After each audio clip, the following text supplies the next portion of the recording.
Thank you for listening to this PodcastOne production. Now available on Spotify, Apple Podcasts, PodcastOne.com, and anywhere else you get your podcasts. Steve Austin Show is brought to you free today by our friends at BetOnline. The madness starts this week with conference tournaments and championships in the ACC, Big Ten, and Big East, just to name a few. It all culminates with Selection Sunday on 3/15. Be sure to check out BetOnline's $100,000 bracket madness starting on March 15th. Get in the mix to betonline.ag and use the promo code PodcastOne for your 50% welcome bonus. BetOnline, your online sportsbook experts and exclusive partner of PodcastOne Sportsnet. The following program is a PodcastOne.com production. From Hollywood, California, by way of the Broken Skull Ranch, this is the Steve Austin Show. Give me a hell yeah. Hell yeah. Now, here's Steve Austin.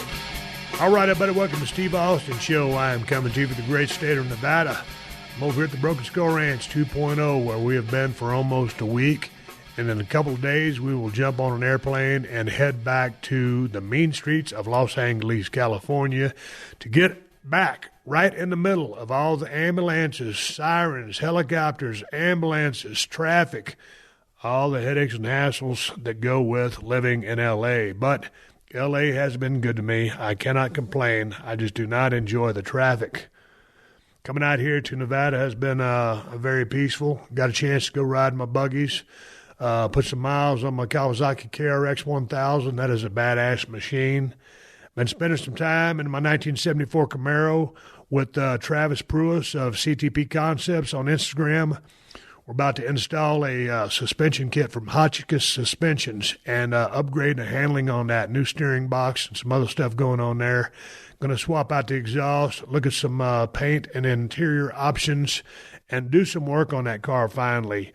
If you got a chance to watch the episode of Straight Up Steve Austin where I raced Fluffy, Gabriel Iglesias, in that car against his 77 blue Trans Am, I was able to beat him in that race because he's running a 4-speed car and I was running that automatic. And that 383 stroker is a stout motor. So finally we're going to start making some improvements on that car and turning it into exactly what I want it to be. So stay tuned on my Instagram and Twitter accounts. I'll be posting some pictures and probably going to start going back to that old YouTube channel I started way back in about 2007 or 2008 or 9 down at the Broken Skull Ranch. I can't even remember the name of it, but I'm going to post some of the build stuff on there since Instagram's kind of a more short-acting type thing. But finally getting a chance to mess with some of these cars now that we're getting settled down here in Nevada.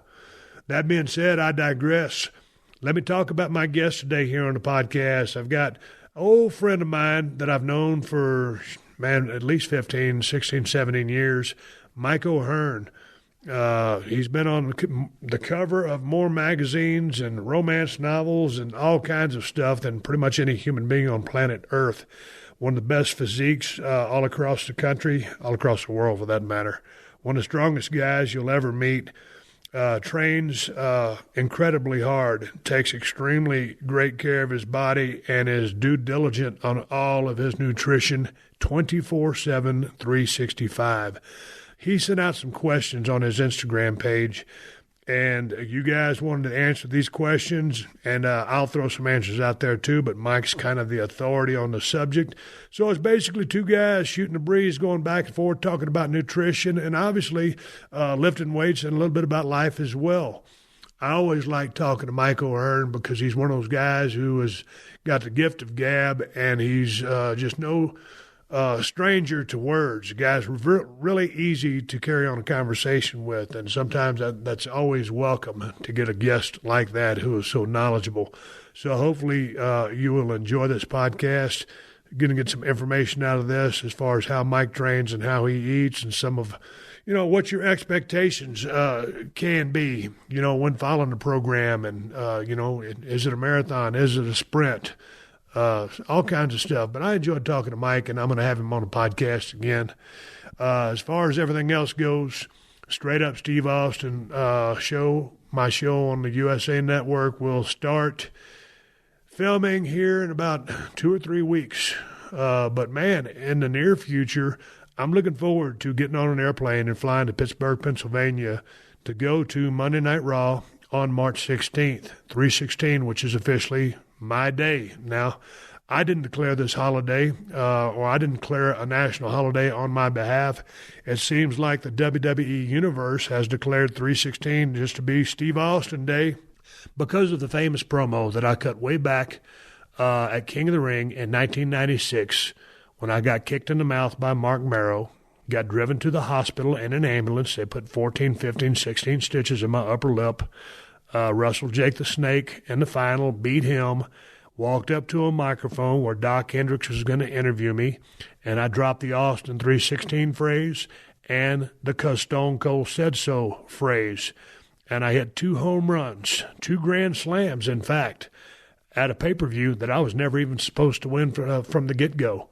So all these years later, we celebrate, I guess, the beginning of officially announcing it on Monday Night Raw, 3/16 days. So I always thank everybody for the support for all these years, and I'm looking forward to making another appearance on Monday Night Raw. My appearances on that show are few and far between. I don't know exactly what I will be doing, but I'm going to be raised in hell and drinking plenty of cold Broken Skull IPA. My beer from El Segundo Brewing Company. We are in 17 states right now. In Texas, we have a big-ass shipment headed your way. Go to the El Segundo Brewing Company website, click on Broken Skull IPA, look at the interactive map, and you can find a location nearest you that sells my beer. It's the best IPA in America, and I stand by that statement, and that's the bottom line, because I said so. Anyway, let's get into the show. Nutrition, weightlifting, and life with Mike O'Hearn.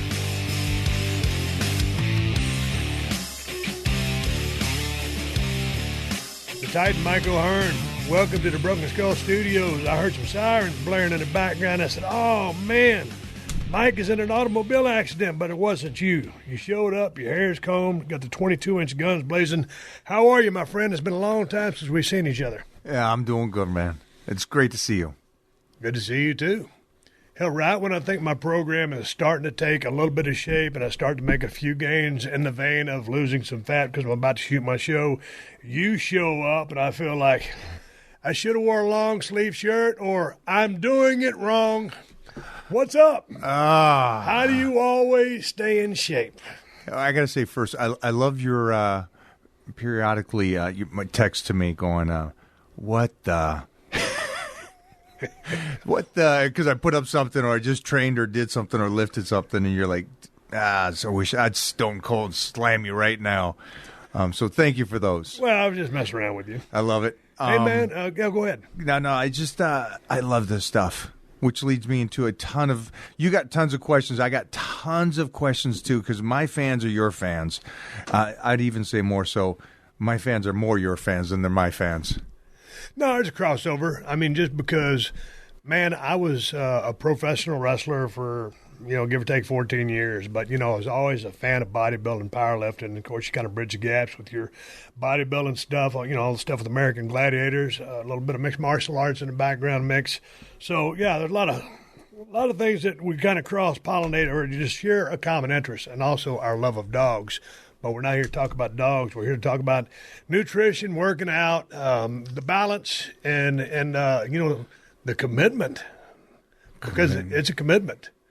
Yeah. And I think that's one of the reasons I think you're so consistent is because of, it's part of your lifestyle. It's how you make a living, put food on the table, and you're committed to that healthy lifestyle. Just always grinding in the gym, 100%, always grinding on diet. About 100%. I mean, genetically gifted, but genetics will only get you so far. When you put in the work and you put in, the nutrition, that's a winner. Me, when it's off season, man, I go on the south side and start throwing down in margaritas. All of a sudden, I got a shoot date. So now I'm trying to catch up. But before we get into our conversation, let's talk about how we're going to do this, because I knew you were coming over, and I always like to talk with guys like you who have so much knowledge because it's what you do. So I wrote down some questions, and I've been doing this a long time, but, guys like me don't do well training ourselves or trying to figure out the nutrition. And you also sent out something on your Instagram account, which is Mike O'Hearn. People, we're going to do a podcast. If you've got any questions, we'll provide answers. So you guys have some questions as well, right? Yeah, great ones. All right, through the magic of editing and because of my technical prowess, I've added another microphone. Jeff joins in on the conversation to help Mike out asking all the questions that y'all sent to his Instagram account. And if you want some motivation, go to his Instagram account and see all jacked up and been training his ass off, and go to my account and watch me ride four-wheelers and stuff like that. Hey, before we get cranked up, how about the website? I see you're doing, you've got a nutrition app, you've got a fit plan app, you got your 30-day blitz, your online personal training. You're doing all kinds of stuff. Tell me about these new apps, because were these apps around the last time we talked? No, they weren't. And great research. So we have teamed up, you can get my workouts worldwide, and I pay attention to you and your progress. And then my nutrition app is ridiculous. I'm telling you, and you know this. What's more important, nutrition or training? They go hand in hand, but if you want to look good, nutrition. Okay. So the nutrition is ridiculous. It's something, if you don't want to do red meat, or you don't want to do this or that, or you want to do a carnivore diet, or you want to do a vegan diet, or whatever it is, or you have allergies, this thing and my team work out that we set you up on the right nutrition, and then we change it every 2 weeks. So it's something that's advanced, and it's great. Now I can seriously work with people worldwide. Steve Austin Show is brought to you free today by our friends at BetOnline. The madness starts this week with conference tournaments and championships in the ACC, Big Ten, and Big East, just to name a few. It all culminates with Selection Sunday on 3/15. Be sure to check out BetOnline's $100,000 bracket madness starting on March 15th. Get in the mix to betonline.ag and use the promo code PodcastOne for your 50% welcome bonus. BetOnline, your online sportsbook experts and exclusive partner of PodcastOne Sportsnet. So what does it consist of? If you're talking about all these different kinds of diets, are you a proponent of the carnivore system? I am a guy that believes in any diet that you'll stay with, I can get you in shape. I dig that. Yeah. Hey, man, I tried that carnivore diet, man. It wore my teeth out after 3 days. I said, no mas. You tried it? Yeah, I gave it a shot, man. It's just, to me, it was just too limiting. You know, I do like a couple of carbs. I got to watch my carbs. I just can't go all over the place. But I do like a little bit of variety. And that being said, I mean, being a guy, you know, my wife loves to cook. But if it's just me, man, I'm down with the 2-course meal, a protein and a carb. Or if it's later on in the day, you know, protein, a little bit of fat. You know, but just eating a steak.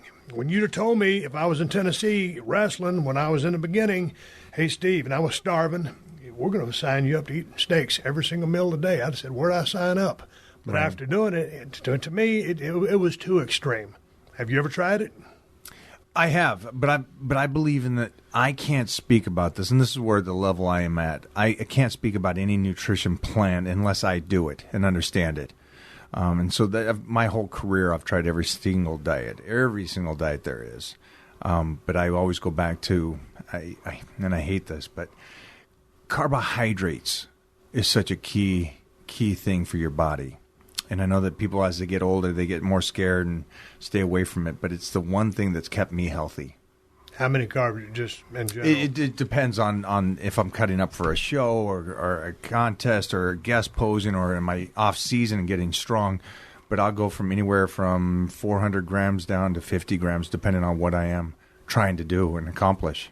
But more than anything else, it's the body understanding what carbohydrates do and me not changing how the body functions. Make sense? Yeah. Yeah, and I think that as we get older, we get more and more scared, and so we stay away from it. And then when you go back to it, the body freaks out, and so you don't give it enough time to go, no, this is what the carbohydrates do. This is how it works with your body. And we don't give it enough time. People just don't have that kind of patience.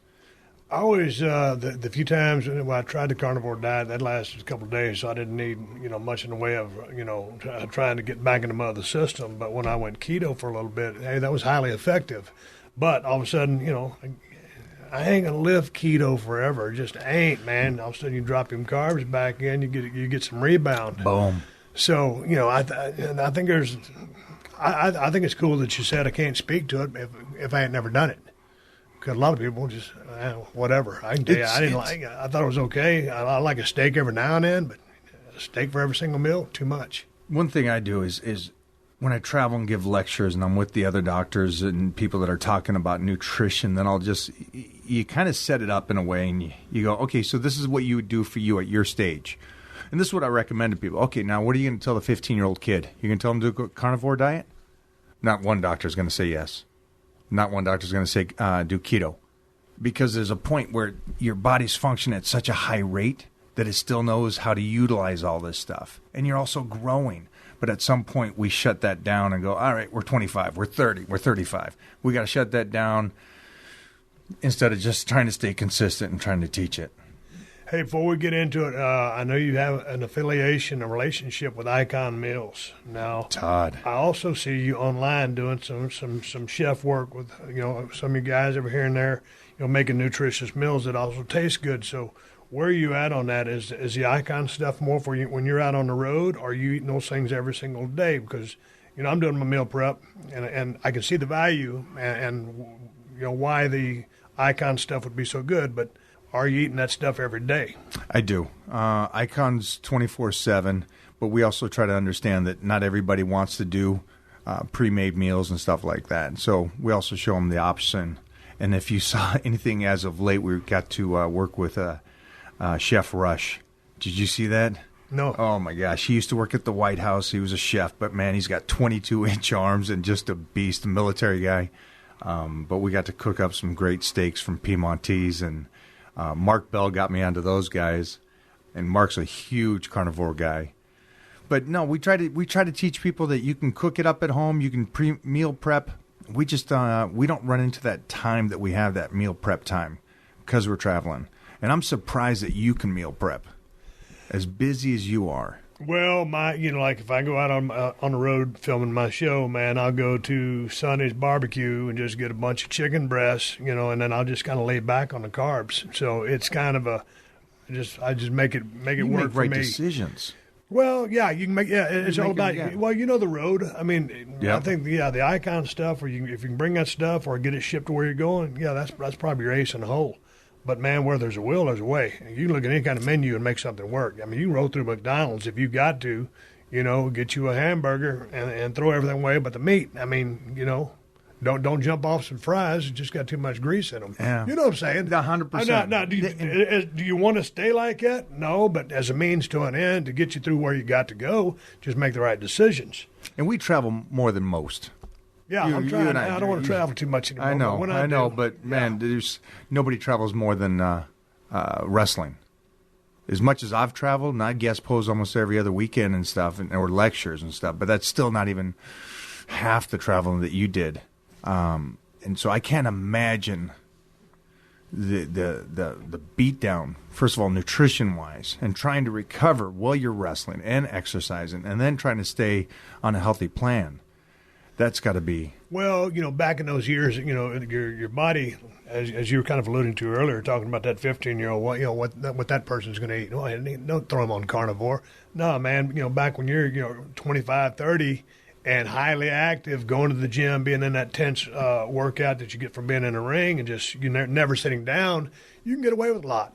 Yeah. But once you get more sedentary, and I don't think it's always about the age. But it's about, what you do with your activity. But, and again, one more question before we get into the real questions. I saw you on your Instagram account, which is very informative and very motivational. You've got 170-pound dumbbells. I think you've got, 8 reps, 6 or 8. It was in that ballpark. And it says after a 2-day fast. Yeah. Now, what are you doing with this 2-day fast and why?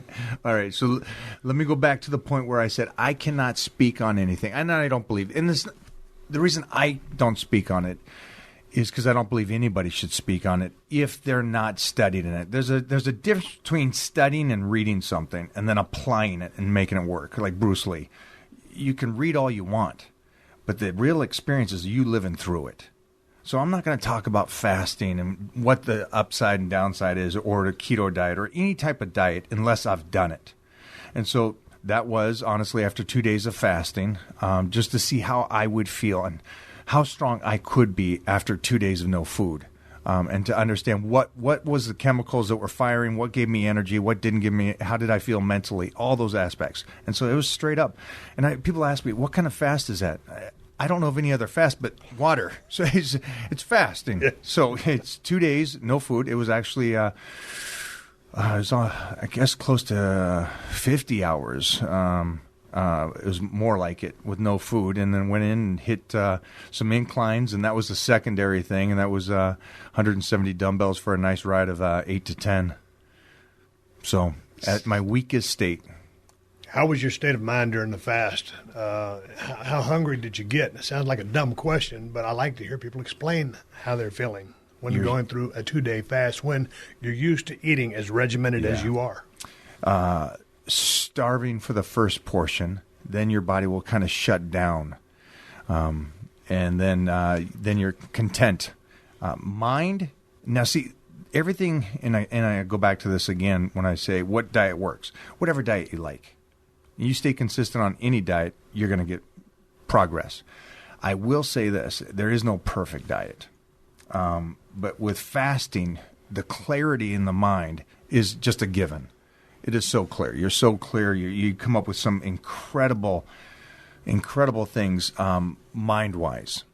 But, you're fatigued and you're also shutting down your own metabolism. As much as they say, hey, fasting's going to restart and everything, it's teaching your body to function in a different way.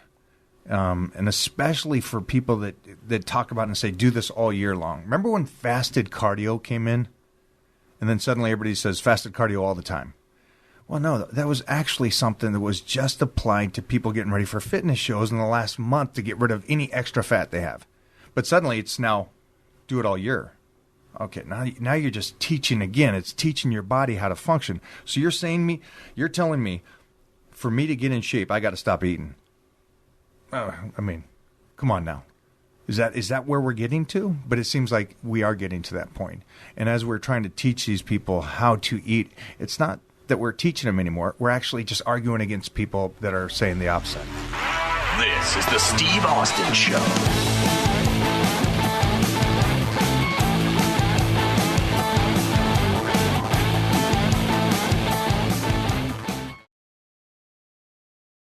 Does your lawn suck? Are you spending hours trying to make your grass look thicker and healthier with no results? Look no further than Scott's. Scott's Turf Builder Thicker Lawn has everything you need to turn your lawn into the thick green paradise that you deserve. With this 3-in-1 solution, you can get up to a 50% thicker lawn with just one application. With Scott's Turf Builder Thicker Lawn, you can finally get the thickest, greenest lawn you've always dreamt of. Host your backyard parties with pride this summer. Scott's Turf Builder Thicker Lawn 3-in-1 solution consists of seeds to fill in gaps, soil improver for enhanced root development, and fertilizer to feed new grass and thicken and green the existing stuff. Also, Scott's no-quibble money-back guarantee states, if you're not satisfied, you get your money back. Simple as that. Get thicker, quicker. This is a Scott's Yard.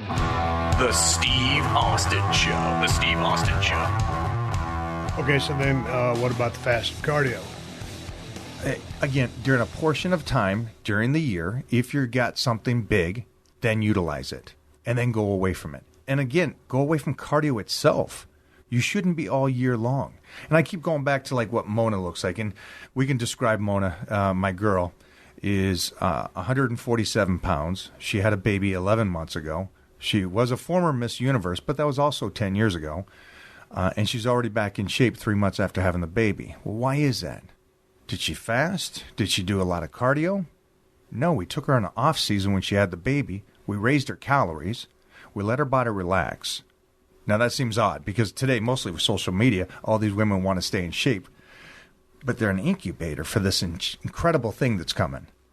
So why wouldn't you just load the calories, make sure the baby's safe, have the baby, and then you just drop your calories a little bit and your body automatically moves forward.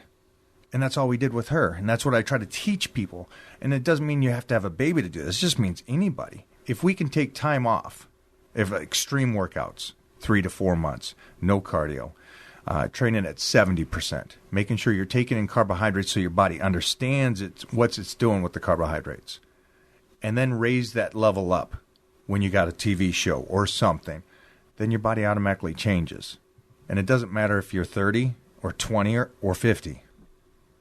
Okay, so right now where you're at, you always maintain a very low percentage of body fat. And I think, again, it's genetics. It's a lot of hard work. It's a lot of due diligence on the nutrition. So right now, are you employing cardio? Right now is probably the worst shape I've ever been in the last year. Boy, you lucky I don't crawl across that desk and punch you in the mouth. And I'm glad, because when they see photos of this and they say that, what I did this last year was I guest posed. And this is what I tell everybody. I said, don't do what I'm doing right now. I am still studying this, and I'm still studying the body. And I get more enjoyment out of that right now because I already competed. I already did all that. So how much can I learn now about the body? Mostly at this stage, because now it's a whole new, I'm now 50. So what can I do, and how much more advanced can I get or keep? Or can I get better? Because everybody says what? After college, you peaked. That's it. Okay. All right, 30 years old. You peaked. That's it. Well, 40 years old. Well, now I know 50-year-olds. I know 60-year-olds that look like freaks now. So what are they doing? What is it? What's that longevity? Because I think you and I agree on this, that longevity isn't you live until 110. It's how long can you function and have a great quality of life. That's longevity. How can you go in at a 50 and go against the current strongest man and beat him on lifts? Well, wait a minute. Not just a strong man. I'm talking about the current world's strongest man. That's kind of fun. That's the kind of tussling you and I like, right? And that's the kind of stuff that I'm trying to teach people. And so right now, even though what I'm doing is hurting my body in a sense by staying in a deficit, by continuing to try these different diets, the one thing I do know is there's a light at the end of the tunnel. I understood a lot more this year than I've ever known. So which is great on the learning aspect of it, but I also understand how much better I can get now in this next year. So then you're saying you're at a deficit right now, but you're not doing any cardio. No. I'm doing cardio. I'm doing a deficit. I'm doing fasted. I'm doing different styles of dieting. Every 8 weeks to 12 weeks, I'll do a different style to find out. I even thought about doing, we attempted a vegan diet. But the studies just show so much deterioration to connective tissue that it's against my principles to even try that, mostly at this stage in my career. Some of our buddies have gone vegan or vegetarian. I said, because my wife has been a vegetarian for a very long time, she just doesn't like the texture of meat. And so at 18, when she didn't have to eat everything on her table as mandated by her father, she decided, hey, I'm not eating meat anymore. And that's worked well for her. And anytime we get our blood work done, it is premier. Me, hey, I lasted about 6 days. And am I a fan of the carnivore diet? It's for some people, it ain't for me. Am I a fan of meat and vegetables in my diet? Absolutely. So if you say you're at a deficit and you're walking around right now, what are you, 260? 265, yeah. 265, a lean 265. So what is your caloric intake? Because I'm guessing you got to know if you're at a deficit. Yeah, I'm at 2,200, which is nothing. And you know that. That's why mostly my eyes are so big right now. Yeah. Mostly the way I train and the amount of cardio I do. 2,200 calories? Yeah. How long have you been on that? I'd say at least 12 weeks now, I'd say, easily. 4 months? 4 months. Mona just gave me the 4 months. And you're still smiling. And I'm still smiling. I know. I'm smiling here. Mona would say different later. Okay, well, I got 3 pages of questions, but they're my meathead questions. Let's get to Jeff, because you put out... you said something earlier, and I want to jump back before I forget this. You said something, because I'm curious about this. Because leading into these questions, I kind of know some of the questions are going to be... a lot of them are injury questions. How do you come back? How do you stay healthy? How do you have longevity? How do you travel roads and get your workouts and all those kind of things? But one of the things that you said earlier is, like, when you were 20 and 30, and I was the same way, we were freaks. We were big. We could eat. And your body would utilize it. What is it that, how much more do you know now about body and nutrition and how to train for you? And what would you have said to your young self? Because if you're 20 or 30, you should be in shape. You really should be. You know, your body is functioning so well at that stage. I cannot argue with that. At that age, there's no reason. I mean, unless metabolically there happens to be something wrong with a person. I mean, because everybody has a different set of genetics. But yeah, just for regular everyday people to just be really, really, really bad out of shape, not a whole lot of excuses. It's not, right? No, but to ask you, and I don't want to go too far down that road because, like I said, some people are whatever, they have a condition. But just as far as am I smarter now than I used to be, just as far as my knowledge of nutrition, man, I'm that guy that just, would rather have somebody really an expert help me with that stuff. I understand. But I would say probably I'm smarter than I was, but that's why I like speaking with people who that's what they do because, they have a better bottom line. It's like, someone watching wrestling, they love it. They'd like to do it. They think they know something about it. But if you want to talk to me about it, I probably have a PhD level of understanding. So my nutritional understanding, I get the brass tacks of it, and I'm not an idiot. But I guess it's the application of it and not overdoing cardio or this, that, or whatever. To answer your question, I'm probably, give or take about the same. What do you think is the number one thing when it comes to nutrition? Do you think it's carbs? Is it protein? Is it fats? Or is it consistency? I think consistency. I mean, day in, day out. And like when I was talking about my off season, like just talk about my hunting season, I talk about this all the time. And if it's my period of relaxation and I'm on margaritas and a couple of beers, you can go to hell in a handbasket real quick just because, you're throwing in the gas tank that's probably not going to be burned because it has to be eliminated before you eliminate any food.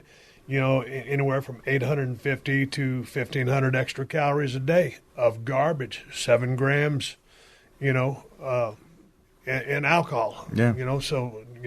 Versus what? Carbs are 8 or 9?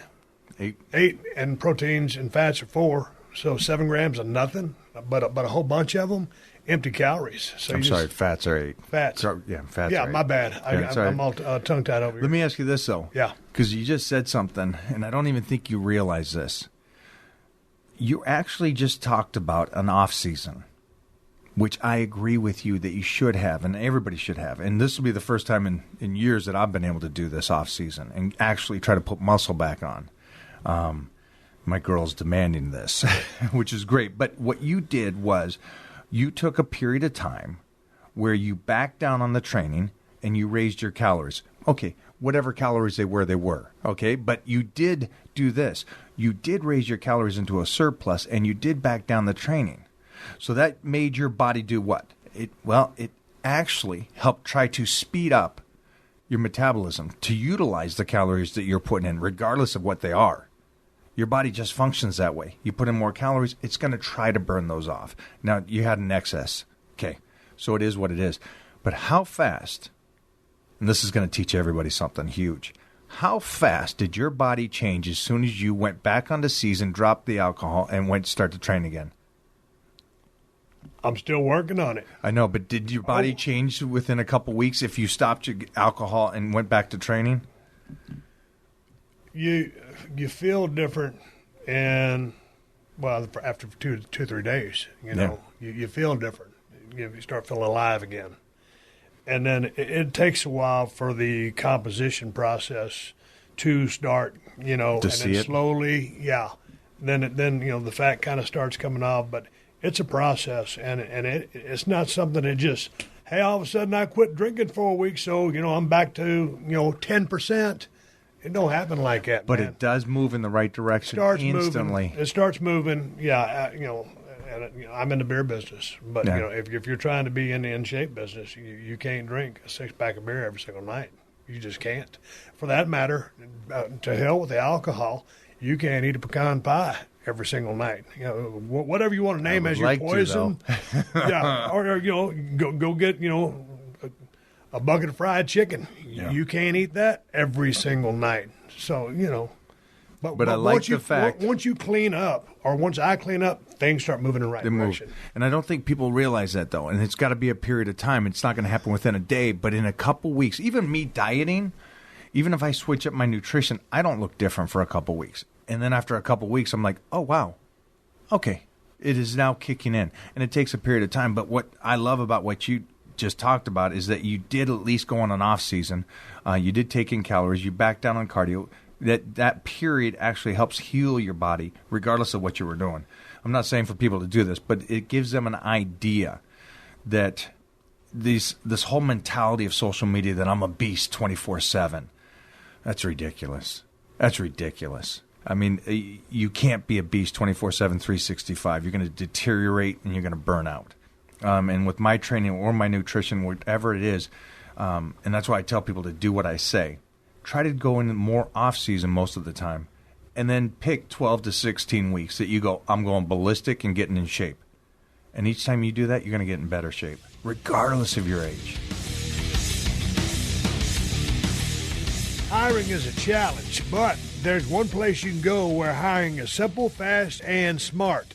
A place where growing businesses connect to qualified candidates. That place is ZipRecruiter.com/Steve.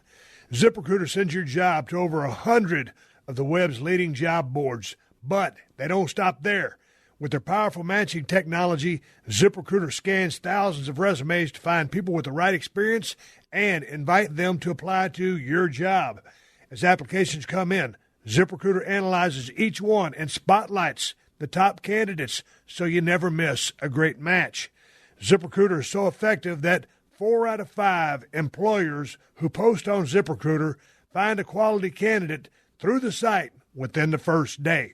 Just for listeners of the Steve Austin Show, you can try ZipRecruiter for free when you head over to ZipRecruiter.com/Steve. Again, that's ZipRecruiter.com/Steve to find the ideal candidates for the job. ZipRecruiter, the smartest way to hire. And on that note of starting a program, dude, you've been doing this for a you're one of the most well-known guys in the world as far as physiques and all that stuff.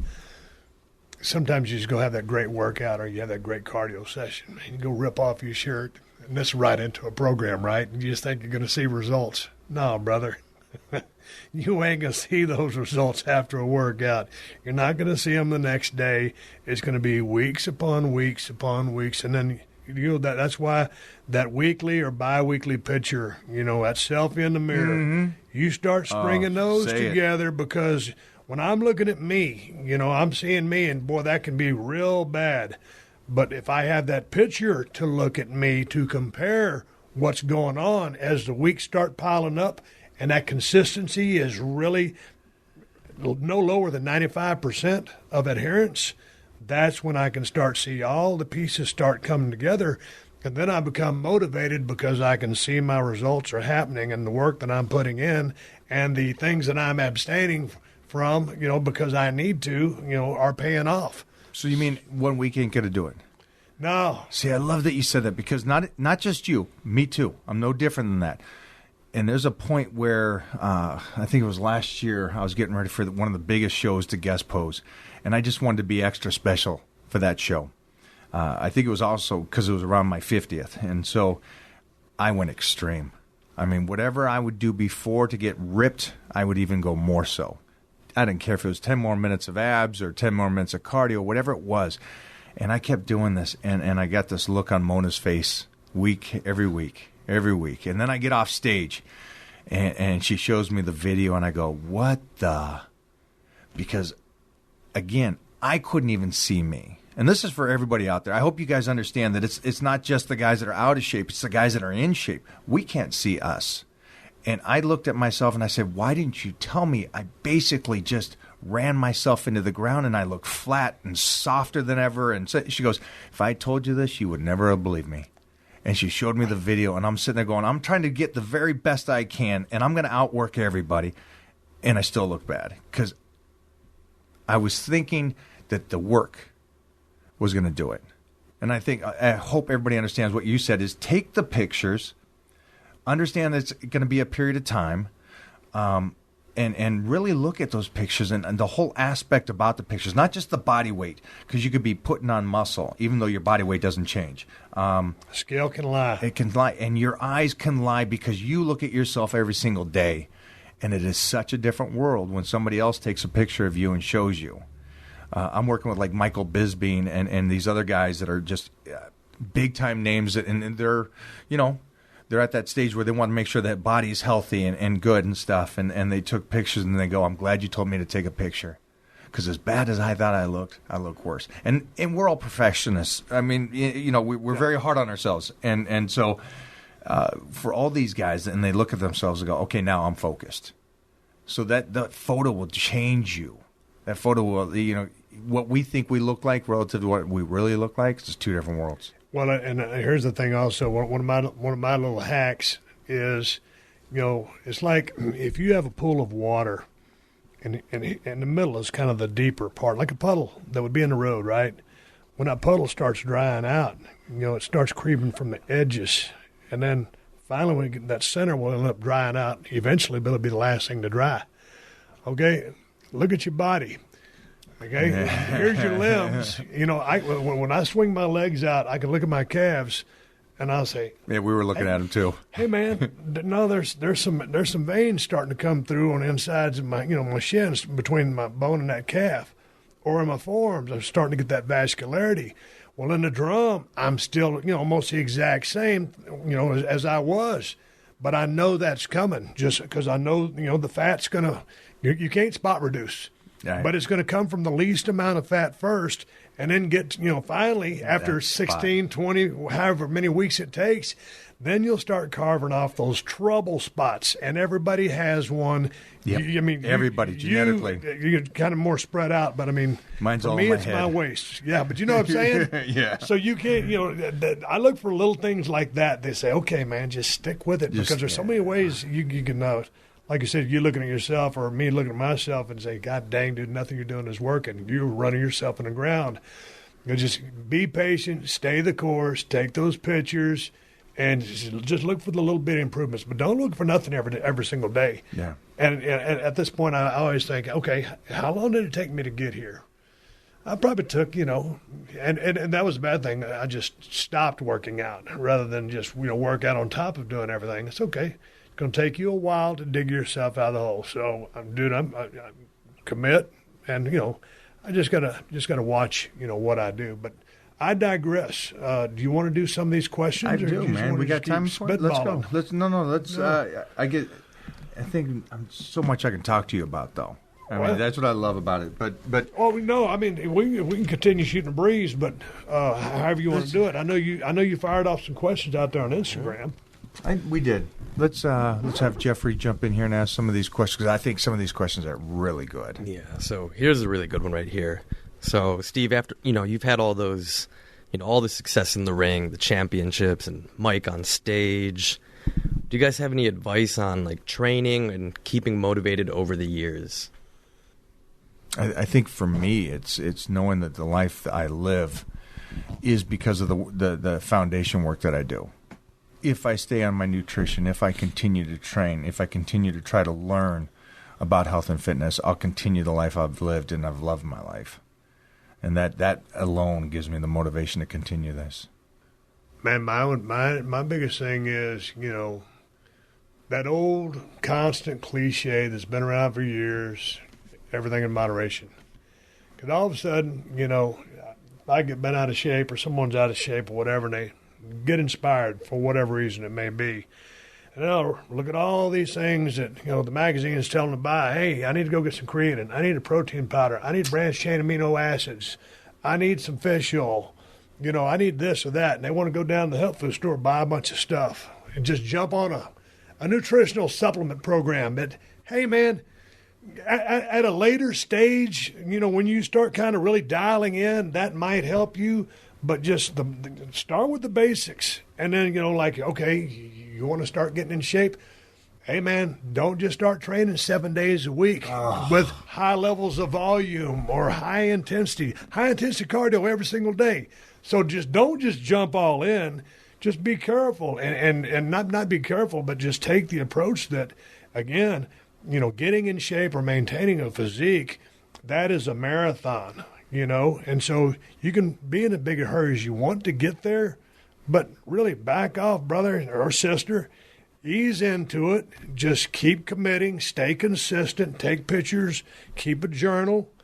Always keep the goal in sight. What's funny is you say you want somebody else to handle your nutrition and stuff like that because you want to be able to do you. And that's that extra set which of is eyes great. we speak but of. But I work with hundreds of thousands of people, and the one thing that I just tell every single one of them is what you just said.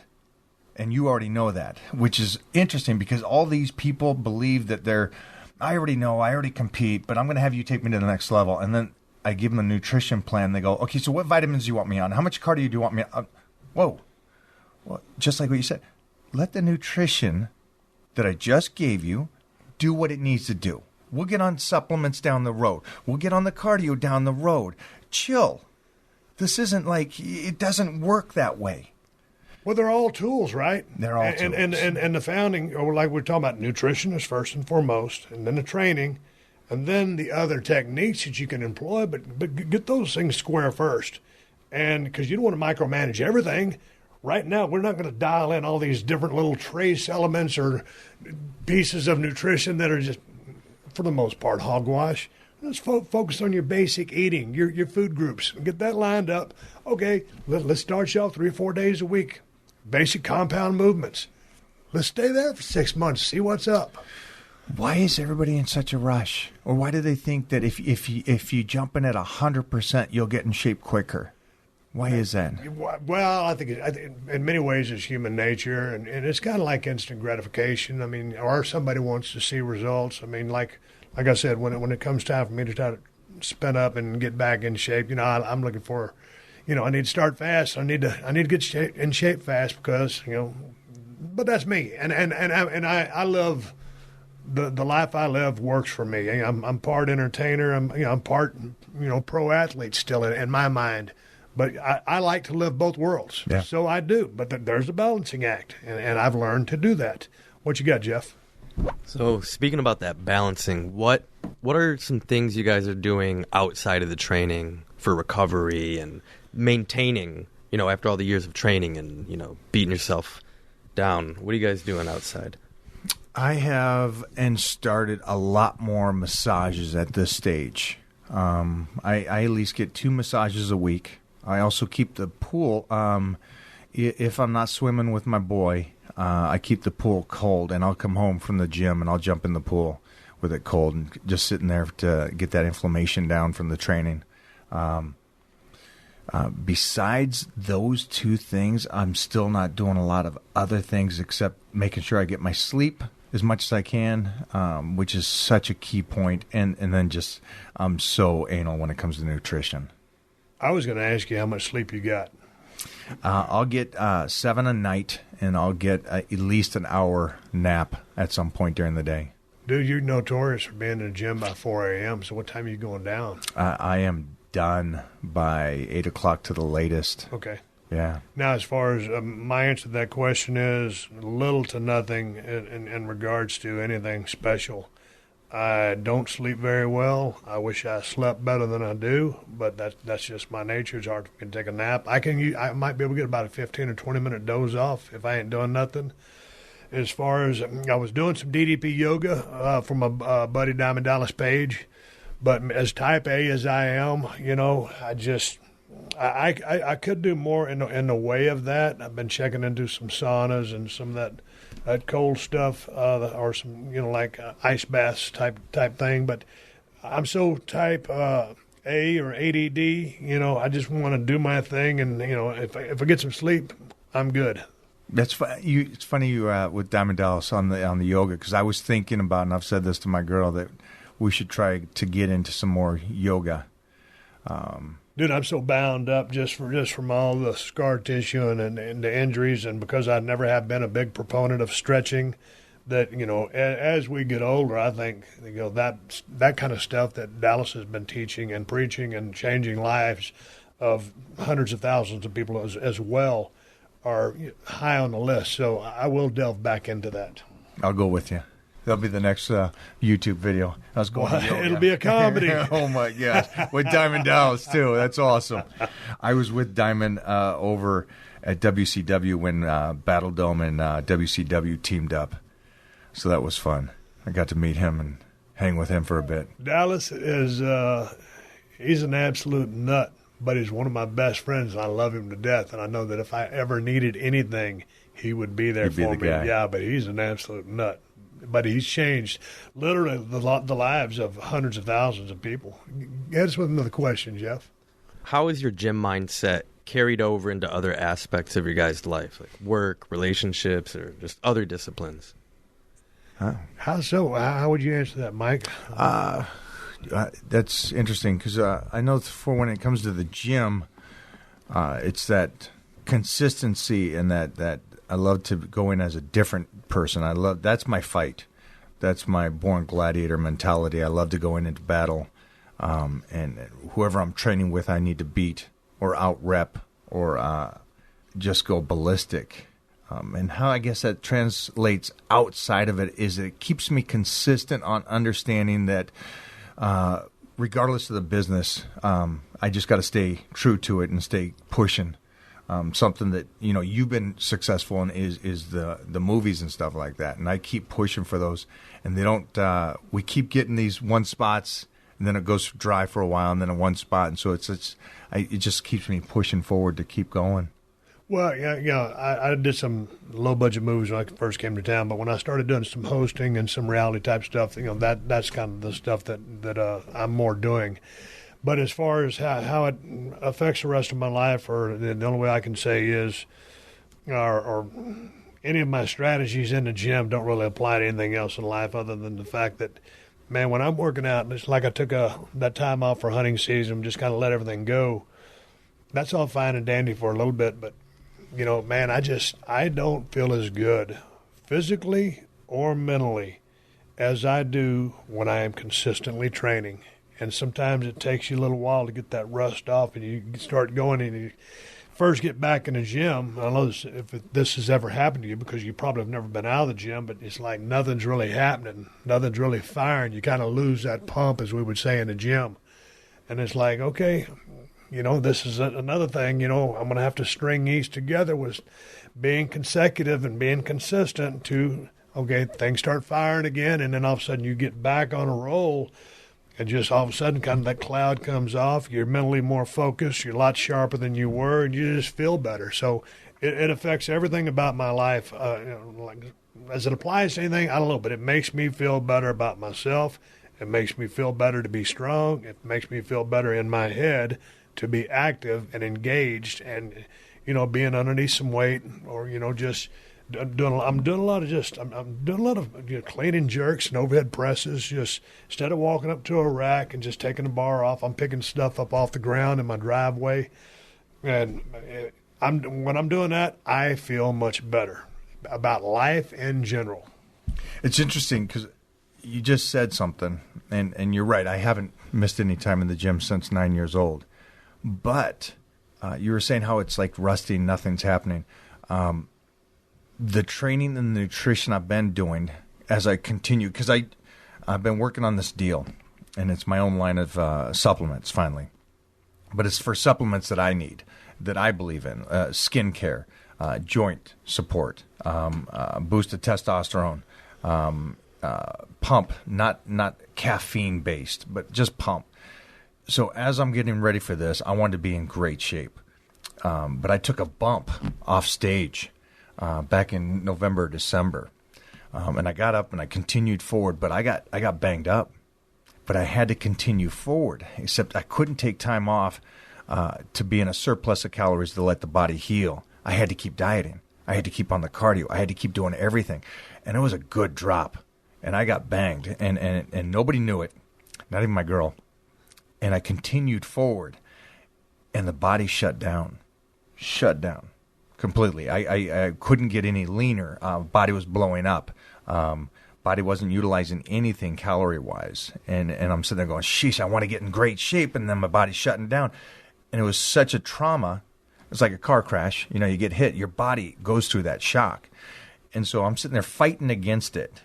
And I don't even care who you are, but you can't fight against that, and your body just shut down. So I know there's people out there that are probably listening to this going, well, you didn't miss the workouts and stuff, so you're fine. No, your body will shut down even if you're in the gym. If you're stressed out, and you said something, you said mentally. Dude, I think the gym is so 70% mental. It helps you clear out your mind. It helps you clear out things. If it's a relationship or family or bills or whatever it is, it helps you release that energy. But it can shut you down if you're just fighting that body giving up on you. And so for me, for anybody out there that's going through that trauma of the gym not working for you anymore, try to do the yoga with like DDP and stuff like that, or try to get out there and do some more meditation and let your body recover. The other day I was having a interesting day. I'll leave it at that.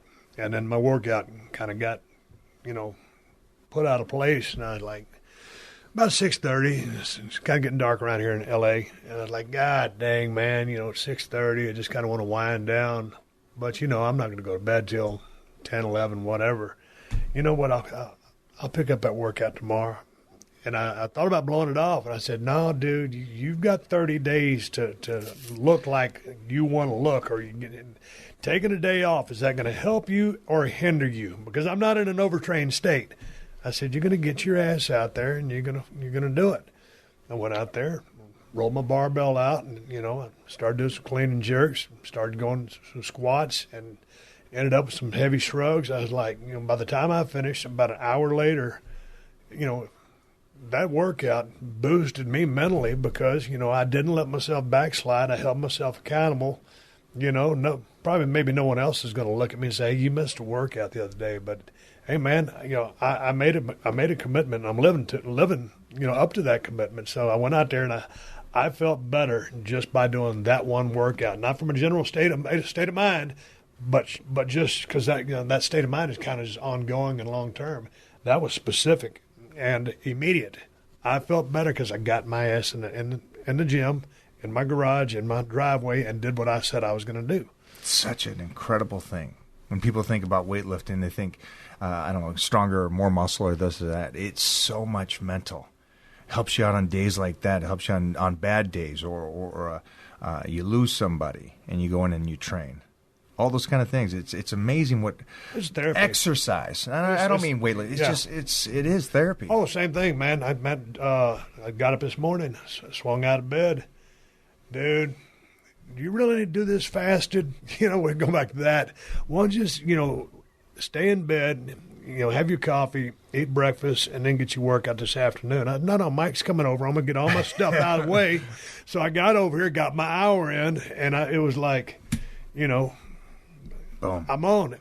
And I'm doing it for me. I ain't doing it for you. Right. I'm not doing it for anybody in this room. I'm doing it for me. That's huge.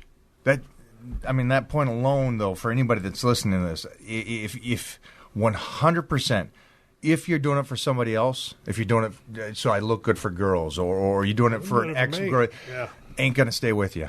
You're not going to keep it going. You've done this life because this is what you've liked. You wrestled, you traveled, and you did those days of pain in the ass traveling. I mean, it's not easy what you've done, but none of it was for fame or money. It was because it was you doing you that you made a promise to yourself. Is that true? That's right. But I think it's so many people, mostly with social media now today, I want to do this because I want to be famous. I want to do this because I want to make money. You won't stay true. They want to do it for the attention. And whatever, anybody's motive or... But do you think they will stay with it? 'Cause I don't know. Speculation. I've never met anybody that did it for somebody else and stayed true to it. Again, I just look at everybody just from being around the way that I've been around now, and I've been kind of studying people lately, and a lot of I took a trip to the Gold's Gym the other day. I couldn't believe it, but you weren't there. You might have been taking your nap. Went over there with Menzer, saw Mike Ryan and the gang, and signed that picture from when the WWF crews were there. Couldn't they got a better picture? That thing's out of focus. Come on. What are you going to do? Rich Menzer. But and I saw everybody in there, doing their stuff for their social media, and it's cool, that's their thing or whatever. But yeah, I do it for me, and that's the bottom line. You got another good question? Yeah, so speaking about social media, do you guys ever sit and think about the millions of people that you guys are influencing? Or the effects that, like, there's a lot of people that you guys have touched throughout childhood and, teenagers, adults. I think I think mostly lately, I think I've learned more about social media on the hardships of my life, that it can be used in a great way. If you talk about it, like when I lost my mom or I lost my puppy, when I talked about it and just opened up and didn't care what people thought, and I said, I'm crushed. I'm absolutely destroyed. This is, I feel like nothing is relevant in the world right now because of the heartbreak I have. And to hear other people and to communicate, which is connection, and I think we all want that connection with people, and you connect in that sense, I think is the greatest thing.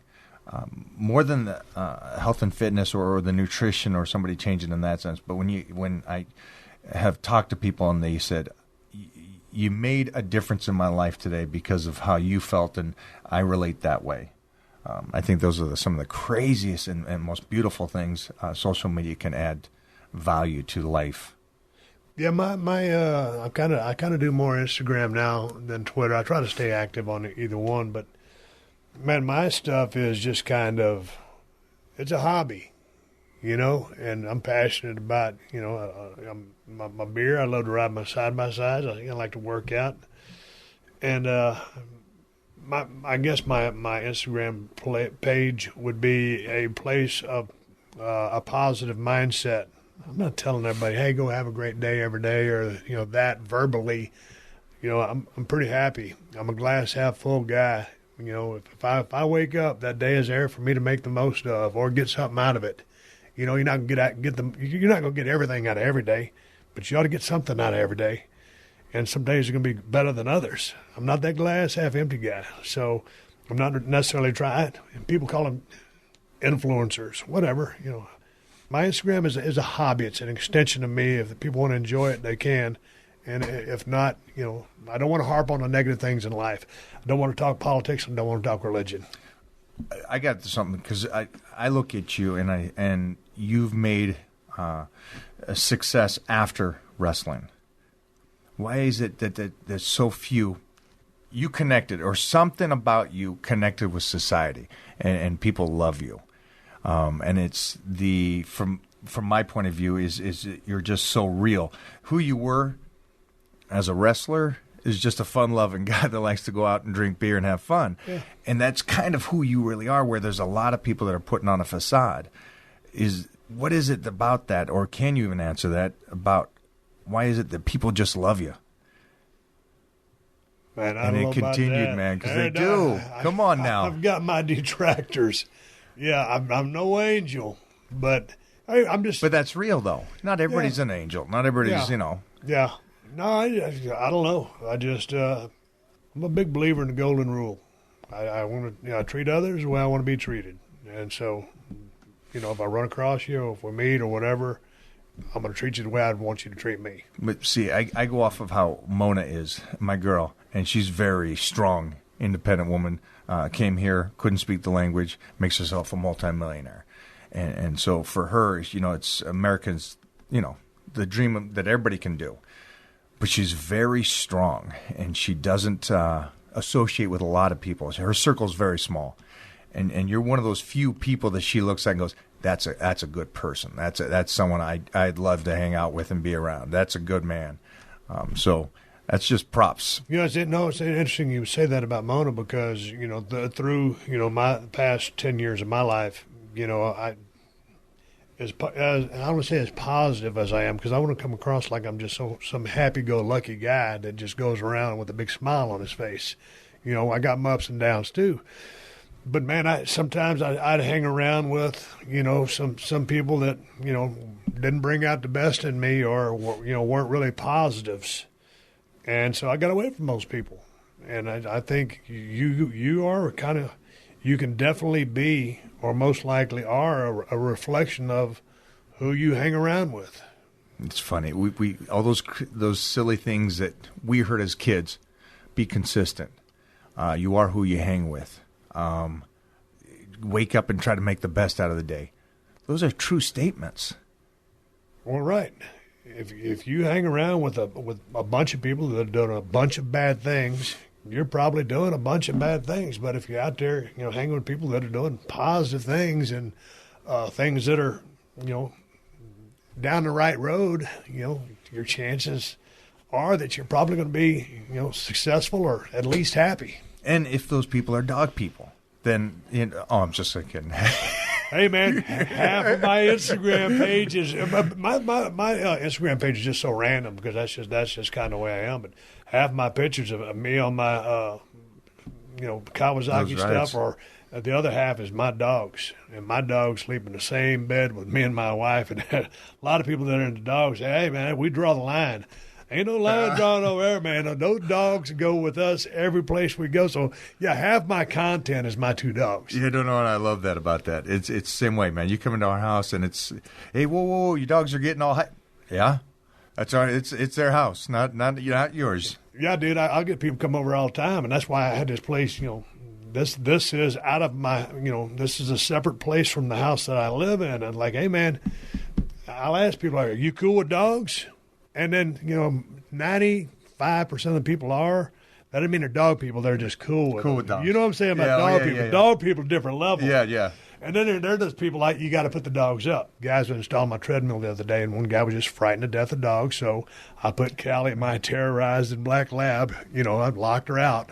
But he wasn't cool with dogs. But I digress. Yeah, I'm a dog right, fanatic. Man. I'm a if dog you're a dog person, you get it. Yeah. That's us. You got another question? No, but I'll go someplace. Somebody's dog is jumping all over me. I know that your dogs are real mannered. Callie kind of get a little crazy, and I'm like, hey man, it's cool. I'm a dog person, so and I like a well behaved dog. But if someone's dog is jumping on me, a little big dog, or doing whatever they're doing, I'm that guy. I don't care. We're good with it. You're not going to mess up my look. It's funny is because on social media you can get tagged on photos. And so as I travel the world and stuff and meet people and stuff, and I get a lot of those dog people come up and go, hey, here's my dog. Yeah. And I'm like, yeah, tag me on the dog pictures. To all my fans, tag me on the dog pictures, less of you posing in your underwear, okay? I'd really appreciate that. I'll tell you that right now. Just tag me in your dog pictures. You'll probably get a like. You tag me in your underwear posing. It's not going to happen. What did you got, Jeff? You got another? I was going to say that my fans challenged me to go out to your ranch, where you put on your show and stuff and try some of the events. Man, we could do that, but they said they canceled that damn series. Someone had just asked me on Twitter the other day, "Hey man, is there going to be a season 6? Is there going to be season 6 of Broken Skull Challenge?" I said no, because some rocket scientist canceled it. Anyway, it was what it was. All right. So you can't come out there. So I can't come. We're building a place and working on a place in Nevada. You can come out there and hang though. All right, done. Yeah. Done. So you talked earlier about you got 30 days to get back in shape. Yep. So some of these guys want to know, is it too late to start at like 40 years old? Oh, man, it ain't never too late to start. 65, 75, 85, it's never too late to start. Now, again, okay, let's take the guy that's 65 and he's never worked out and he wants to start. Okay, what's a good start for that guy? Should we get him on a heavy deadlift program? No, we're going to start him off by walking him around the block. Thank you. 3 times a week. So, what did you just ask me? Ask me the question again. Yeah. Is it 40 too late? Is it ever too late? No, man. Yeah, I was going in that story about that guy. For me, I thought you were asking specifically what my actions were going to be. It's all the consistency and the work that I'm putting in. But no, man, it ain't never too late, ever. So I did a study. Now, this is a long study, but I worked with a guy, and he was an average Joe with no genetics. And we started him at 40, and now he's 47. His bone density has doubled. Now, again, not genetically gifted. Also, not on TRT or anything like that. At 47, he's in better shape than he's ever been in his entire life. And that's training 3 days a week in nutrition. Very great. And the thing about this is stuff that we've studied. We've taken documents from the whole time. We've taken blood tests. We've taken DEXA scans the whole period of time. And people freak out. And I just put up a before and after of him because we do take him in the off season most of the time. and then we slice him up for whatever big events he has. And this is a guy that works 100 hours a week. He's over at ICM, agent, does this as a hobby. And the transformation in 90 days was so much that everybody said it was fake. And they're like, that's not real. That had to be steroids. That had to be this. And it's interesting. They're going to watch you in the next 30 days, get ready for this TV show, and change. And they're going to give every excuse in the book on why you're changing. Oh, yeah. They're going to say every little... But I like what you said when you was talking about dude. When you said, here, dude with no genetics. Meaning just like a regular, everyday person. We're talking about... You're a bodybuilder guy. I'm a meathead wrestler guy. But when we're talking about genetics, I'm not, dude ain't got no genetics. Oh, man, the guy's got great genetics. It's just your... And it's not a knock. It's just, do I have bodybuilding genetics? No. Could I be a bodybuilder? Yes. Am I probably most likely going to be successful? No. I mean, that's just being realistic with dealing with the cards that you got. Hey, man, do you own or rent your home? Sure you do. And I bet it can be hard work. You know what's easy? Bundling policies with Geico. Geico makes it easy to bundle your homeowners or renters insurance along with your auto policy. It's a good thing, too, because you already have so much to do around your home. Go to geico.com, get a quote, and see how much you could save. It's Geico easy. Visit geico.com today. That's geico.com. All right, you ready for this? Yep. You got 30 days for your show. How are you going to change the nutrition and training going into your television? Man, I'm kind of rotating my carbs depending on what body part I'm training. I'll have a higher carb day on legs and back. And protein remains anywhere between 300 and 340. Well, don't jump past it. I don't know. It seems like people don't realize how big we are. I don't know if you know that. But when I meet people, they're like, holy shnikes, I thought you were like 5'8" or something, like Tom Cruise size or something. And then I meet people, and then they're like, oh, shit, you're normally I'm around 285. And so they're freaked out. So you're not 49 anymore, but you're taking in 300 grams of protein a day. Yeah. Which is awesome. First off, let me just say that's awesome because you're understanding you're still feeding that muscle. Right. And you're still, to me, that automatically says you still believe you can get better, which I think the majority of society, which I don't understand, don't believe they can get better. They believe after a certain time you're done. Your testosterone goes down, which, again, testosterone is such a funny thing to people. But you're taking in a good amount of protein. You're playing with your carbs, which is great because it's on back day and leg day you need it. What's your high on the carbs those days? Man, a high day for me really is about 240. Okay. That's a high day for me. That's a high day. That's not bad. 300 would be a very high day, and I don't really go above that. That's like 6 cups of, that'd be 1, 2, 3. It'd be like 4 cups of oatmeal for 300. That's a lot of carbs for anybody. Yeah. And then your low day would be what? Low day, right around 75 to 100. Ooh, nice. Okay. On a day off, really just 1 serving of carbs, and that's going to be a cup of oatmeal, and that's 53 grams of carbs. Okay. So on the day off, you drop it down, and that's because you're basically cutting right now. Right. Let me ask you then 2 questions. It's going to be twofold. So to me, that sounds great right now. That sounds smart. You're taking in the low carbs. Are you taking in the carbs before and after training when you're doing 50 to 75 or 100? I like to get my carbs in early. So, on the medium to high carb days, breakfast is always 12 egg whites and a cup of oats. And so there's going to be, in the 50 to 60 range for those next 2 meals, and then I'll start feathering them out. On a high carb day, I'll eat them each meal until I get them in. But yeah, I was going to ask you, are you one of those para-workout guys, like before, during, a lot of guys drink some type of, Geico, this, that, or whatever, and then they'll try to get the bulk of their carbs, in the 4-hour, 5-hour window, pre and post workout. I think that's kind of micromanaging.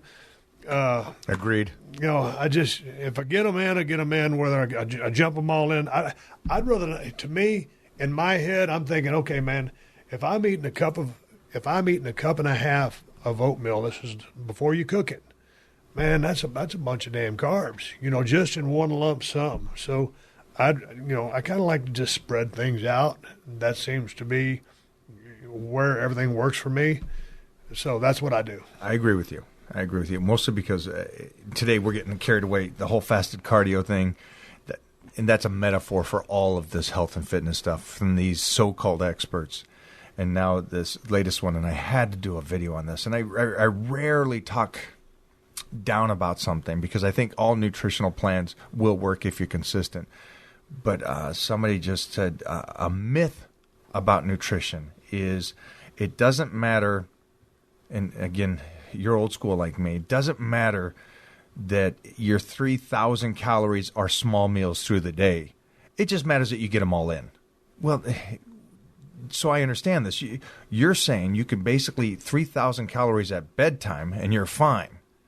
And I thought that was the dumbest thing I've ever heard in my entire life because we grew up with the concept of your body utilizes about 30 to 40 grams every couple hours, depending on your size. And it's the same way for carbohydrates. There's a certain amount of carbohydrates your body will utilize without spilling over at a certain period of time. And if you eat them throughout the day, not just around your workout, but throughout the day, your body has a better chance to utilize those calories. And so, yeah, I'm with you on how you're doing it right now, mostly because you're getting ready for something. What about if someone is on a 2,500 calorie a day diet? They're just trying to hit that as the big macro, okay, 2,500 calories. And they can either, let's just say, theoretically, that 2 double quarter pounders with cheese equals 2,500 calories. They're going to be better off eating those 2 cheeseburgers, double cheeseburgers, that are 2,500 calories in theory, versus something that is clean protein, clean carbs, and, decent, the right kind of fats. I see what you're saying, but no. Both the numbers are the same, but the food gatherings or groups are a little bit different. I think it was great. Somebody made an analogy to the concept of calories as calories, protein is protein. No, it's a steak protein is clearly more amino acid based protein than a fish. They're different. Now, is there a difference between a steak and a hamburger? Of course there's a difference. There's a difference between all nutrients. And your body utilizes certain nutrients better than other nutrients. So, no, the concept of having your 25,000 calories and 2 hamburgers to society today no, it's 2,500. That's all you got to burn off. That's utilizing the correct calories at the correct time. If you don't have to be as anal as I am about this stuff, but you got to be realistic at the same time. You're not going to get in shape if you're eating 2 hamburgers every single day for a week. It doesn't work that way. I've never seen it work that way. I've never seen somebody get better. Right. I mean, to me, the probably the 1 hamburger once a week would be the ticket, more so than the 2 a day that theoretically added up to 2,500 calories. Did you have something else? I got tons, but we'll save it for next time when you show me how to do this, these 4-wheeling buggies and all that kind of stuff, man. I do got to make it up to your new place when you make it. Let me see.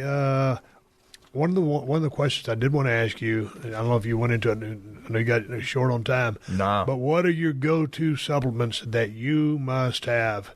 Being it a creatine, I'm not putting words in your mouth. Creatine, branch change, fish oil. I mean, is there something that you cannot live without?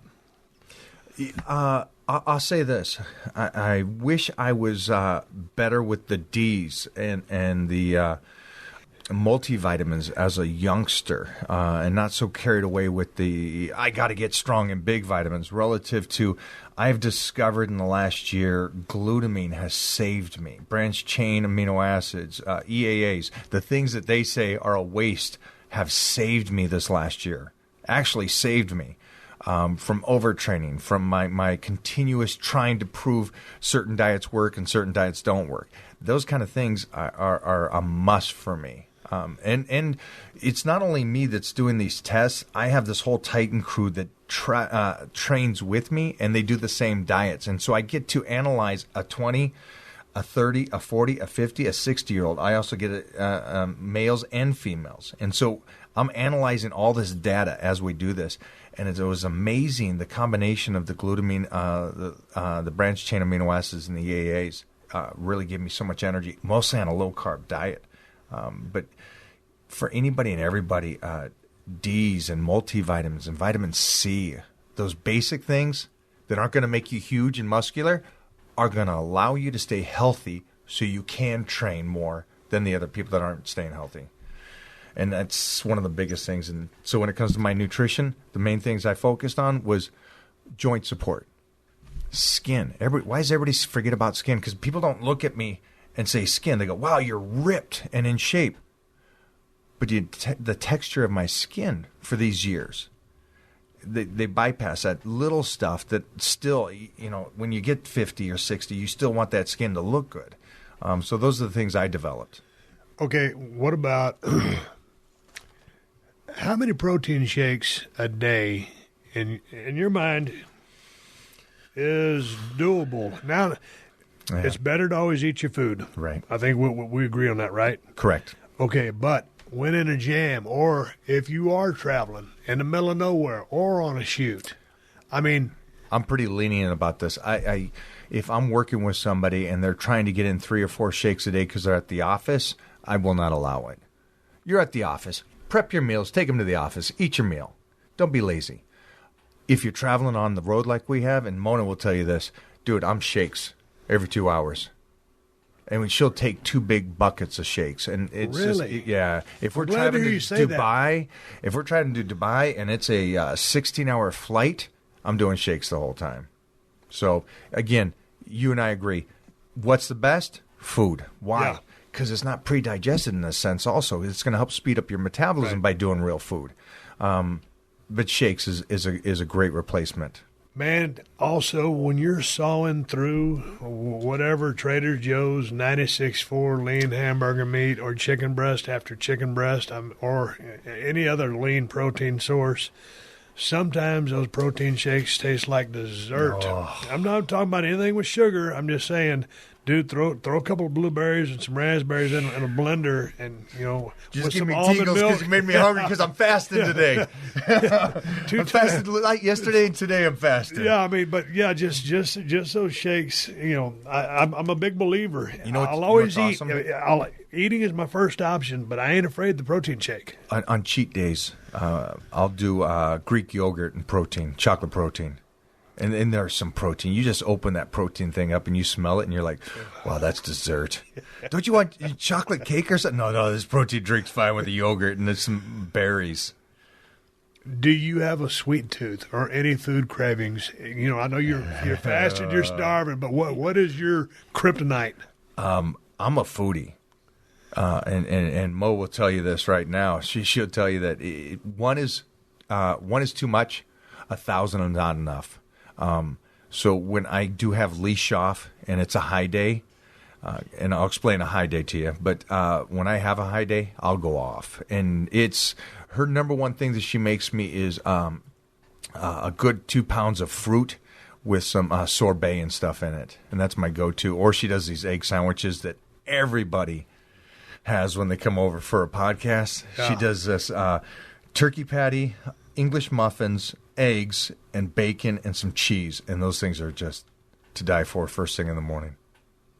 Yeah, that's sick, dude. One day, man, we just got to eat. Man, about Halloween, when my wife, like out of all the holidays, Halloween's her favorite holiday. And so nobody ever knocks on the gate, right? Trick-or-treating over here. It just don't happen. And back when we were kids, everybody used to trick-or-treat. But right. So she'll get all these, those Reese's peanut butter cup gimmicks. And, dude, if it's about midnight and I just got a little bit of munchies and I'll go eat one, it's like I might as well just sit there and eat the whole bag because I can. And I probably will. I mean, I'll stop at 6 or 7, but you do that a couple nights back to back. I won't stop. Yeah, but see, you'll eat them in one. I'll do it in one day, and then the next day. I'll hit 6 or 8 for the next 3 weeks, and that's my problem. The last thing, are you doing any high intensity cardio? Because to me, it sounds like in the state that you're in, that would be the furthest thing from your mind would be high-intensity style cardio. Okay, so here's a huge thing. We didn't even talk about this as training principles. I'll tell you this. I've learned so much about training and the time between lifting and the speed of lifting. If you are at a plateau and you've done your basic cardio and you've done your basic training and you need to speed it up a bit, then I'm okay with you doing a little higher intensity. But I'm a time-lapse guy. There's a point where I'm trying to create a physique, which is different than athletics. If you're doing athletics, you better be doing some HIIT cardio. You better be getting in there and turning and burning. And you better be training until you crawl out of the gym. That's athletics. But if you tell me something and you say, hey, these athletes are in incredible shape, they are. Do they look good? Absolutely not. The majority of MMA fighters are completely overtrained, and they have to be, which is unfortunate because they get so broken down, but they don't look great. The majority of them don't. They're soft. They got soft stomachs and stuff. And people, I don't think, relate and understand that. There's a difference between making an art piece, which is bodybuilding, or even wrestling today. They want to walk out there and you want to look good. There's a difference between that training and athletic training in the sense of solely being great at your sport. When you're great at your sport, MMA, football, whatever it is, these guys have to overtrain. And it doesn't do great to the body. Relative to the guy that's trying to look like an art piece, it's a completely different training. It is slow, steady cardio. It is basic training, not jumping around the gym, popping and rocking. It is just go in, tear the fibers, and get out. It's go in, do your cardio for a period of time to enhance your cut, and then get out. It's a different world. So your time on the treadmill, let's say treadmill, is based on a ladder principle. If I'm starting my cut, it's none. 2 weeks in, it's at a half an hour. 2 more weeks in, it's at 45 minutes. 2 weeks in, it's in an hour. The reason why is because the body I know is going to adapt. Each stage, I need to move it forward without destroying myself. And at the same time, only worrying about burning a certain amount of calories and fat relative to being in shape that day. You can't be in shape in a day. You can be in shape in 12 weeks, and that's my goal, 12 weeks. I don't need to rush it, but I do need to be able to keep it going and changing it till the body keeps burning as you continue forward, and then back down again. That makes sense. But with respect to the MMA fighters, I think part of what you speak of also is depending on, because some guys in there are true ectos, true mesos, and some are endos, and so some I think. Yeah, they could There's be in an overtrained. Freaks. Yeah, so I mean, St. Pierre. Some of them look like a million bucks. Right. Some of them not so much. But I understand the part about maybe from an overtrained state, or imagine what St. Pierre would look like if he tried to bodybuild, because of all that training he was doing, and he still looked great. Or those other guys, Woodley looks like a bodybuilder already, and so those guys and the amount of training, if they backed down that training and changed it. It's like Mike Bisbing right now. What's he doing? He's looking better. But it's because we're doing less. Right. We're doing less and feeding him correctly. No, but what you're saying really helps me put it in perspective, because I got this treadmill in my garage, man. And I'm like, man, I'm just easing into it, but I'm starting to get it, in that mid-range. And I started thinking, hey, dude, you ought to try some HIIT. And I'm like, no, man, I ain't trying to run up a mountain. That's not what it's about. I'm trying to carve some material off. Go deeper in that, though. Do what? Go deeper, because you're starting to panic because you got your show coming. Right. And you're not moving fast enough. And so now... Hurry. Yeah. An hour ago, I was talking about, easing into everything, but now I'm at that point where, I'm thinking, okay, am I going to make... what I set out to do. So I'm trying to rush the process a little bit. But I'm going to say this to everybody. I've been doing this for 42 years. I still feel that way at times. And there's got to be that other person maybe you talk to, and that's why you have somebody you can talk to and say, hey, and feel free to keep messaging me like you do. But talk to somebody outside of yourself, because we always try to rush the process when you got to trust the process. And it's a tough thing to do, mostly for us. You're right about that, trusting the process, because I know I'm doing the right things. I know I am. And right now. Even when you know it. Yeah. When you know it, you still. You know the deal. And I hope everybody out there understands that we're not supermen and we still have those feelings. Oh, absolutely. Hey, tell people where they can find you, what you're up to, or where you're headed to next, and everything about Instagram and social media and your website. You can find me following Steve Austin on every social media platform that MikeO'Hearn.com on anything and everything. Mike O'Hearn. Just Twitter, Instagram, Facebook, Snapchat, TikTok, MySpace, LinkedIn, anything. Last but not least, are you still hitting everything, or maybe we talked about it earlier, once a week? I've tried, and I got to be honest, I loved, when I was in a surplus of calories, I went to 2 times a week. And I freaking loved it and missed it. I did less per workout, but I freaking loved getting back to those 2 days a week. And I think my crew will tell you the same thing. We were training at 4 a.m, and then second workout was by like 10 or 11. And it was just fun to go in, hit something. Hypothetically, I'd normally hit about 15 sets for biceps. But at this stage, I was doing like 9 sets. And we were getting to the meat of it quicker and then leaving the gym. So it was less work, but twice a week. So finished out about 18 to 20 sets per week relative to my 15. And the body, and again, this is why I say about the nutrition. Each nutrition plan will work if you're consistent.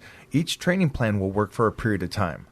As long as, again, you're recovering. And this is a guy that's in his 50s. And I was doing 2 body parts a week, but I was eating right nutrition, and it was recovering. And I freaking loved it, and I'll go back to that. Good to hear you say that, because I enjoy hitting a body part twice a week. Yeah. I can back off a little bit of the volume, cut your sets back a little bit, and you leave a little bit in the gym. Amount, right. Leave a little bit in the gym, but a little more frequency. Because, again, when I start, like a while ago, I'm saying, hey, man, it's not a sprint. But right now, I'm in a little bit of a sprint to go along with that marathon, and that twice a week just kind of works a little bit better for me up in my head as well. That would be smart for you. Because I'm okay with you tearing the fibers of the muscle and it trying to recover with the nutrition relative to you trying to bust out on that cardio and just hitting the high. Because it's the continuous body trying to recover using those calories. And then you're not taking in that many calories, so now it's going to your fat to help it recover. And so it's like, I'm okay with that, you doing that. Well, as that goes, I'll keep you posted. Keep me posted, and I'll be seeing it, right? Mike O'Hearn, ladies and gentlemen. Mike O'Hearn. The Titan. I love this lighting. My arms look huge. All right, everybody, give me the go-home cue. It's time to wrap up this podcast, ride off in the sunset. Before I do that, I want to thank my guest, Mike O'Hearn, for coming by the crib today and shooting the breeze about training, nutrition, and a little bit about life.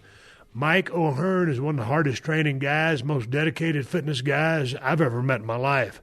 Dude's got an incredible physique. He's unbelievably strong, and he lives the grind every single day.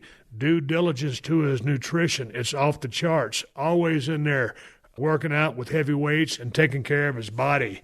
Father Time catches up with all of us. But, man, to see Mike and the physique that he maintains, it's an unbelievable amount of hard work. So lots of information. Mike's been doing this for virtually his entire life. So he's a guy that knows a lot about the business. He's a guy that knows a lot about lifting weights, getting big, and maintaining that kind of physique and building that kind of physique. And it takes a long time to get there, and Mike has certainly done it. A wealth of information. Mike, it's always good to talk to you. Come by again a couple months down the road, and we will shoot the breeze again. Hey, don't forget to rate and review the Steve Austin Show on Apple Podcasts and tell your friends to check us out. If you want to reach me here on the podcast, send an email to questions@steveaustinshow.com. I want to give a shout-out. I want to thank everybody for all the support all across the United States of America for my beer, Broken Skull IPA from El Segundo Brewing Company. We are in 17 states now, and we're looking to expand.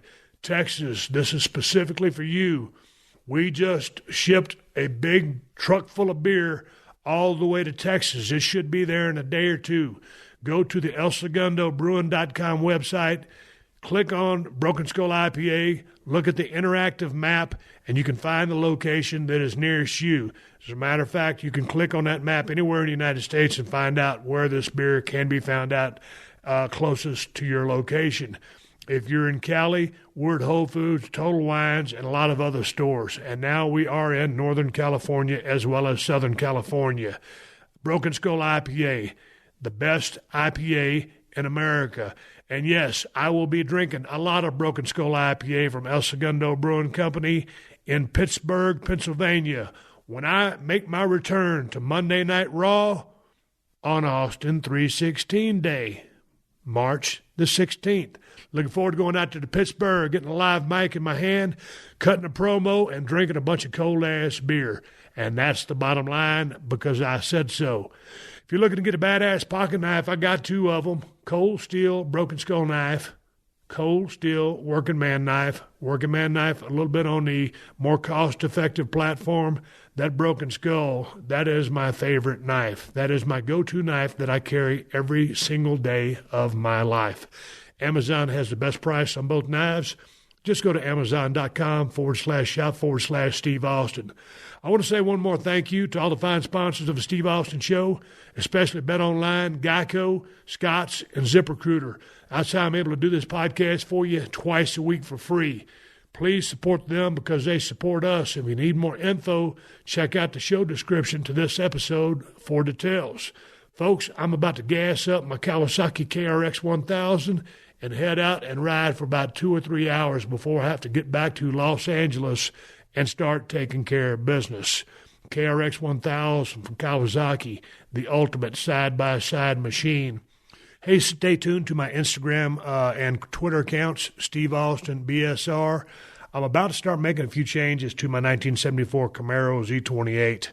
That car's got a 383 stroker motor in it and about to put a complete suspension system in there from Hotchkiss Suspensions, based out of Mooresville, North Carolina. Mooresville, that's where we saw Dale Earnhardt Jr. over there in Mooresville at the Dirty Mo when we went down there for the Straight Up Steve Austin show. So it's going to start making some upgrades on the Camaro. We're going to start with Hotchkiss suspension, probably go with some Black Widow exhaust, different set of headers, and then we're going to look at paint and interior options. And, man, I don't know about making that a 5-speed car. I might just leave that Turbo 400 in it. But I'm going to be documenting all this on my Instagram account, Steve Austin BSR. Folks, until next time, my name is Steve Austin, and I will catch your ass down the road.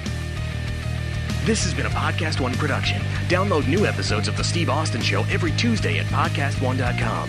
That's PodcastOne.com.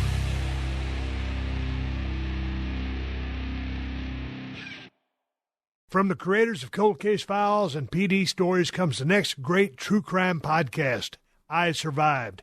Every week, I Survived presents chilling first-person accounts from people who overcame deadly situations, allowing the survivors to describe the events as they unfolded and how they made it out alive. If you love true crime, you're going to love I Survived. Be sure to subscribe on Spotify, PodcastOne.com, Apple Podcasts, and many other podcast apps so you can get new episodes every week.